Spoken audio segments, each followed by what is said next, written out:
$75 for a MiG-21. Is it worth it? Let's try to take a look a little bit today. Hello guys, once again, it's Matt. Thank you all the members and patrons. Make sure to subscribe. And we're gonna fly the MiG-21 BISON, which is the new premium aircraft for the UK.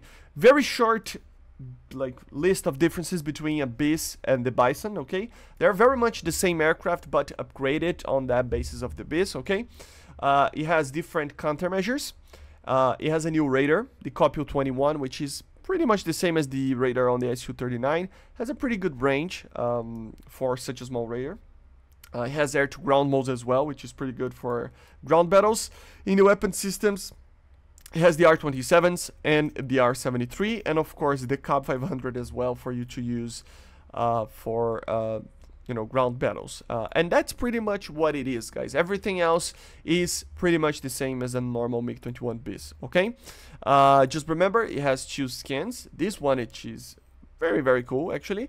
It has the same engine as the normal MiG-21 BIS, and it is in the British tech tree for $75, if I'm not mistaken, depending on the country that you are in. For example, in my country, it's a little bit cheaper, but depends on the country that you are. And it's a rank 8 premium for the UK. So let's fly a little bit into some battles.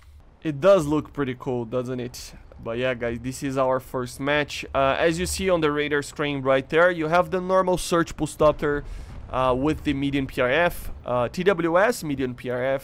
We have search pulse doppler with high PRF, TWS, high PRF, but then we have the search pulse doppler ground mode. So yeah, this is for ground battles more, you know. This is TWS with ground mode as well, and then we return. And it has a pretty good range, 100 kilometers here on the scale.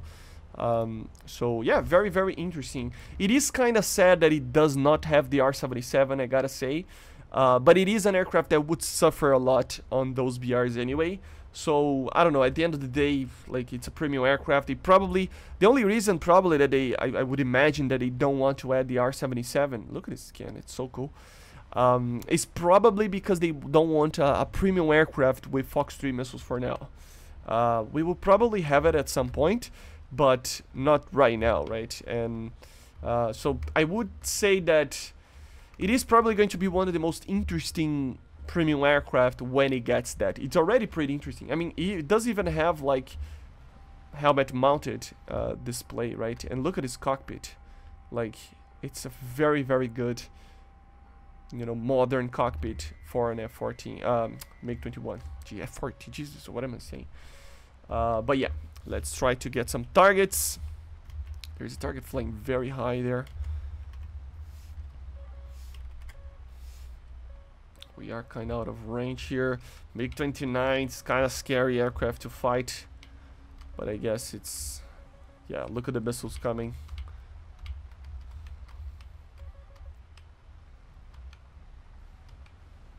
Change my buttons again. Some things are just really, I like, if you have some buttons for you guys, just be careful, because there's multiple, like, why are the radar, like, come on, baby. Lock it up. Why is it? Yeah, this radar is kind of...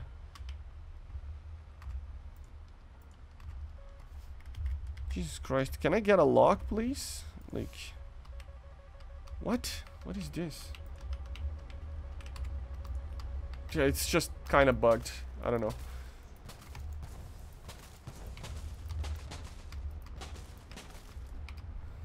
Wasted all my chaff there, but I mean, fuck you, come on.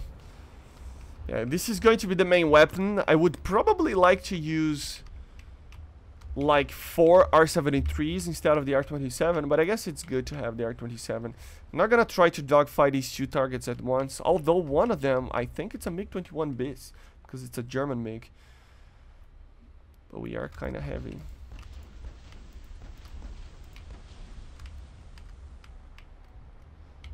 I need to separate them a little bit more. The Kafir is way too close for me.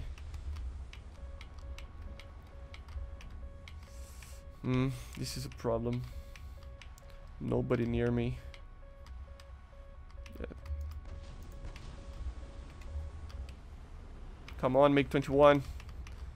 Yes, nice. Oh, it's another Bison. The Indian Air Force is here to save us. And that guy is dead, I think, isn't it? Yeah, that was cool, man. That was really cool. This is a very different aircraft to fly. I feel very uncomfortable flying these things because of my different buttons that I'm using. It's just too many things to actually use. And so with that, I had to change it up a little bit. And with that, I'm actually playing in a worse way than I was before, right? So just don't mind me because of that, okay, guys? It is kind of due to that. Oh, that guy's dead. Yeah.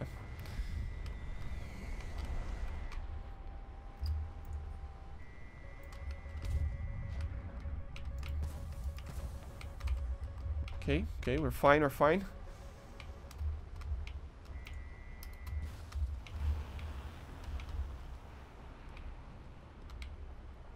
Come on, R-27ET. It's an F-14. Very easy target to ignore flares with. Oh, come on! Come on, Jesus Christ. He didn't have the energy. This is a very fun aircraft to fly, I gotta say. Like, if you love MiG-21s, this is perfect for you. It's really, really fun. The question is it worth $75? Oh, it's complicated, right? It's really, really expensive, in my opinion. At the same time that, if you compare to other premiums, if you forget about the money itself, yes, I would say that this is one of the best premiums you can buy. I guess the money part is more on the regards of your own economy in your own country, depending on how much you have to pay, and of course your own like income as well, and something like that, because it really kind of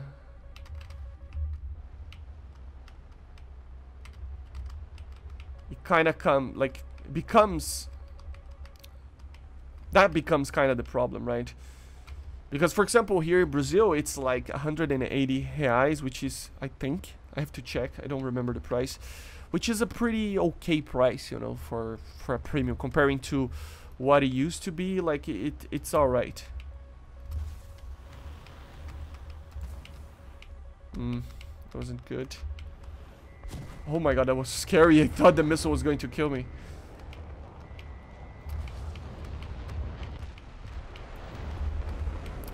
Who is the F-14 next to the mighty Indian Bison, right?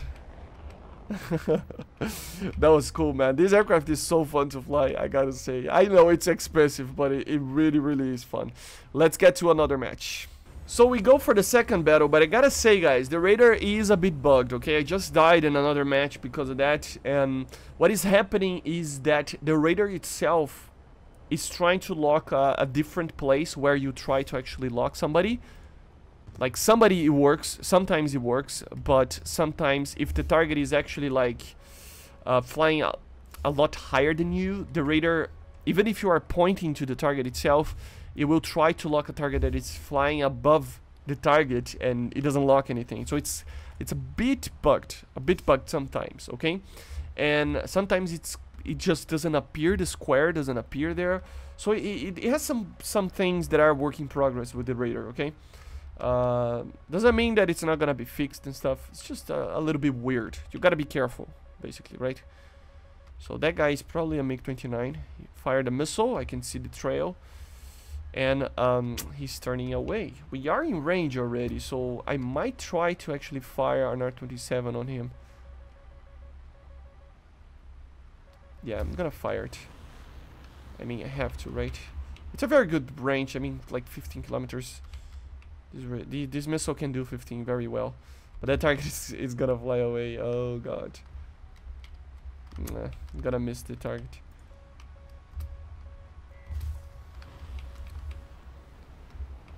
Come on. Oh my god, too many flares in there. Yeah, severe damage. Okay, we got one.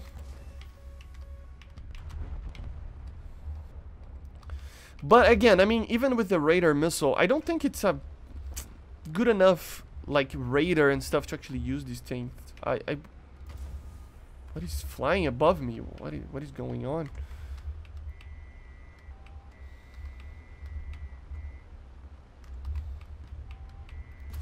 Ah, I fired on the missile. There we go. It kind of changed the target just before I hit him. But yeah, because... Oh my god, so many missiles passing right next to me. Because of the amount of missiles you have and with the radar kind of weird, it is like a radar that it's kind of a stopgap for an aircraft such as this. You know, the missiles are going to be amazing in real life, you know, with the R-77 and whatever they want to add to it. But the radar is just, I mean, 40 degrees, like looking to the side. So it's not the greatest radar ever, and it shouldn't be, right? It's a very small radar. And because of that, it might be a better option to just use IR missiles. Use 2 R-73's and 2 R-27T's, and you're good to go. It's a lot easier. I might do that in one more match, I think, and then I can give the verdict if it's actually worth to actually use this thing or not.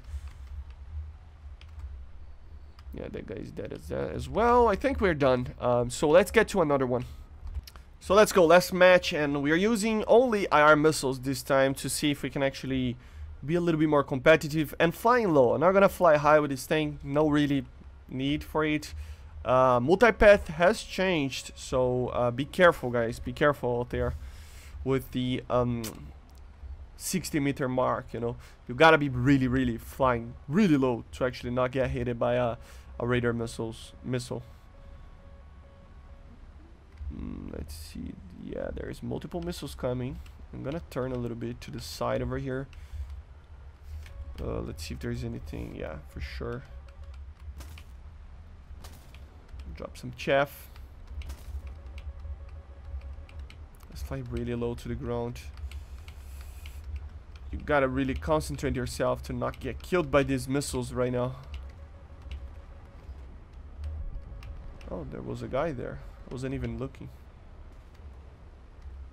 It's really close to the ground. Oh my god, I'm gonna crash.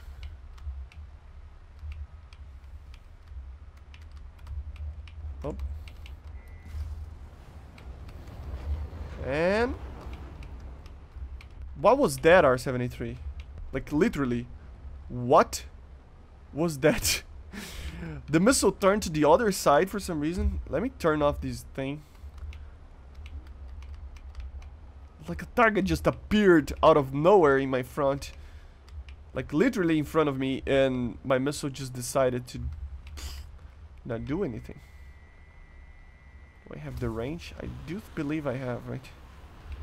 The guy is turning. Let's see.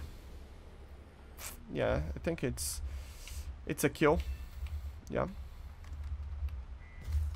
And we can fire the second one on this one. He might see my missile coming. Or not. He saw it, but it wasn't quick enough. So yeah, guys, I still believe R-27Ts are the way to go on this thing. The R-27R, I mean, you will not outrange anything. Like, seriously, even the Sparrows have more range than you. It's like an amazing missile. It turns very well and it can be very good. But at the end of the day, you know, it might be just better to avoid using it and get stealth kills like that. Still have one R-73. That might be the only focus that you have to worry about with this aircraft. It doesn't have a lot of missiles. So you need to be careful on how you use it. Seriously, man? Seriously? You're that scared? Jesus. But yeah, guys, basically this is it. Is it worth to actually pay $75 on this thing? Well, that's the thing. Depends on the country that you are in. For example, in Brazil, the price that they are asking for it, for the premium that it is, I think it's alright. It's expensive, but nothing too crazy, right? But for example, if it is indeed $75 that you have to pay, you have to take in mind a lot of things, right? Obviously, you know, I don't even need to say anything about it. I still believe $75 is a very expensive aircraft. But if you compare to other premiums, it is one of the most funs that you can have, and it is a British one that it's going to be the best premium for sure. The Harrier GR1 is a good premium and a lot cheaper, but nothing will beat this thing on the sense of being the best out there and the most fun, to be honest. So take all of these things into consideration, and do your own decision, you know, because it really it depends on the country that you are in, your financial situation and everything like that, right? But it is indeed a very cool premium. It is just a very, like we like to call it here in Brazil, salty price. I don't know if you guys say that in other countries, but we say something is a very salty in price when it's expensive, right? So it is indeed very salty in that regard. So yeah, let me know in the comments what you think about it. I love it. I wish it was a Tech 3 vehicle for the Soviet Union especially, but I have a feeling that they might add it eventually as the MiG-21 93 prototype for it, and maybe even the MiG-23 98 for it instead of this thing. It would be a cool premium to have in the highest ranks over here. See you guys on the next one. Make sure to subscribe, and bye guys. See ya. Let me know in the comments if you're gonna get this thing or not. Bye.